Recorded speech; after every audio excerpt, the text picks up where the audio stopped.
Welcome to another video brought to you by Dodge Neon Racing. Today we're going to be changing out radiator and AC condenser, along with new O-rings for AC hookup, which you can buy this whole kit right here, all of them, at Advanced Auto Parts. Okay, now mine's already disconnected. I don't have the compressor, I already took it off, so I have all my connections already. System's already been discharged for a while. So, and your AC compressor is right below your power steering pump. You have a 10 millimeter, 10 millimeter, 10 millimeter clamp. Some people have the screw clamp, but I have the regular clamp. Same for here. Okay, and then you have a screw here, screw here. Some neons will have additional screws because they have double fans. I just have the single fan.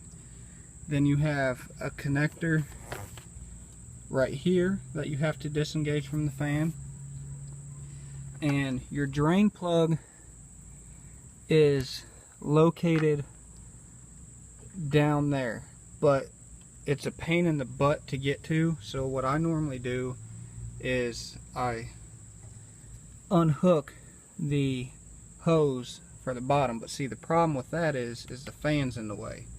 So we're going to have to disassemble this, get the top hose off, disconnect that, and then get the fan out of the way. Then we can access it from the top. Since I'm replacing the radiator, it's go ahead and do that. If you're just doing a system flush, it's a little bit different, but removing your radiator out of the way gives you a whole lot more room and access to your AC compressor to actually work on it. And I'm going to go ahead and disassemble some stuff, and then I'll be right back. Okay, I got disassembled the hose here.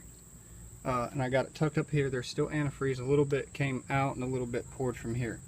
That's okay. It's not enough to cause any damage. I do have a bucket right underneath it, so when I do disengage, all the antifreeze will go into the bucket. Okay.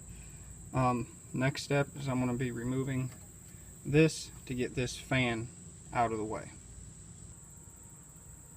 Okay, got the fan out, so now you can see you have better access to your hoses. These are your these here down here are your transmissions, so you're going to want to take those off and then aim them up. Once you just pop this, you can just let it, but you do have a drain plug right here, which you can do it, but I don't really use the drain plug. And it's wise to thread your bolts where you can back into where they go, so you don't lose them. Or you can set your stuff up here. Just make sure your weather stripping isn't falling off, and then you can just set your stuff up here.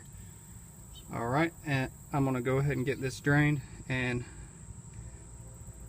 we'll start the next project. Next thing you're going to need to do is to get the belt off your compressor. In order to do that, you'll get, this is a crescent wrench, and you'll adjust it, and then you pull forward, and that loosens, and then you can just leave it on there and just rest it up against your motor mount here. You have 4 bolts, 1, 2, 3, and 4. You have a connection here, which is this. You have a little red clip you have to push down and then push here and pull out. You have another connector that connects here to the side. It doesn't have a clip, but you just push down or get a tool on there and pull that up. Mine doesn't have it. When I bought this, it didn't have it, so I had to buy the part, which this is it here, and the part number is MT1353. this is your compressor switch. And if you don't have an O-ring remover, you need a snap ring plier set. You can get this at I got it at AutoZone. Okay, I'm gonna go ahead and get those removed. If I remember right, it's a 13 millimeter, and the clamps on my transmission hoses were 6.5, but these are replacements, and you'll want to run them up. As you see, make sure and I got them up, because if not, you'll slowly drip transmission fluid, and you really don't want to do that. Alrighty. Alright. Got the compressor out, which it houses right here. Got my bolts sitting up here. Alright. Now I got the compressor out. And as you can see right here, you have a snap ring. And you have to get it out with this tool. And then you'll place this in. And you'll have your gasket and everything. Once you get it in, you have to it comes with a snap ring and a gasket, so you have to make sure you put all that in there. There's your snap ring and there's your gasket. Okay, and make sure you have something soft material that you can set your compressor on. You don't really want to put on anything hard material, at least you damage it. So I just got some kind of like foam padding sitting on the ground.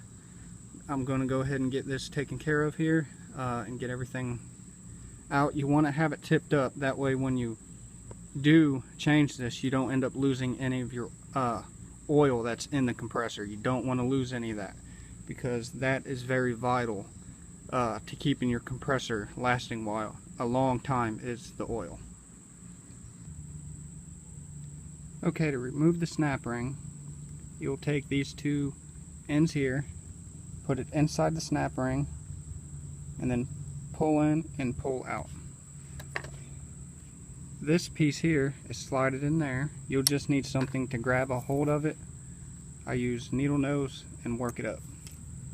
As you can see, there's already a gasket in there. It's still in good shape. So what you'll want to do is take this and slide it in there. Then you'll get your O-ring. You'll put it on, and then you take the same process. You'll put these in the holes, pinch it in, drop it in, let go, take out.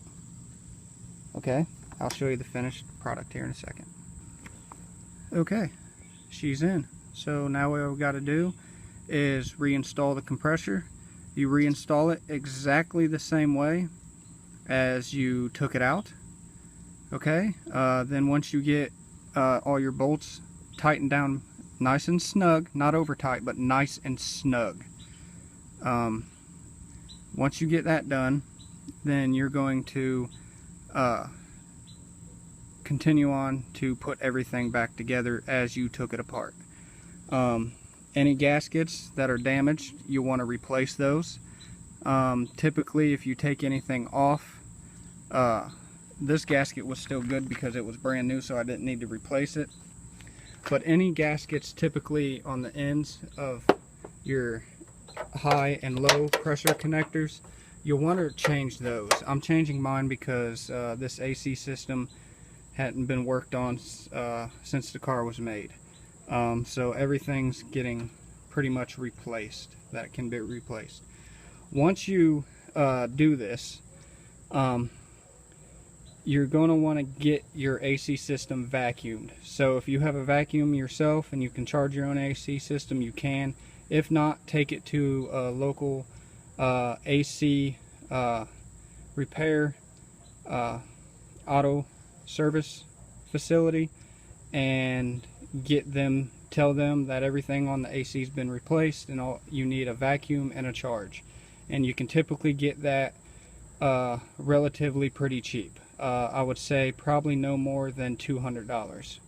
If it's more than $200, you're probably going to a dealership or something like that. If you want good quality work, then I would go to somewhere that's all mechanics are ASE certified, or go to your local dealership. for your car. So an example, if you have a Dodge, take it to a Dodge dealer, not a Ford or a Chevy, because your Dodge dealer is going to know 100% better on how to work on your vehicle because it's a Dodge and they've been trained to work on Dodge vehicles. Thank you very much. Like, subscribe, comment, and share.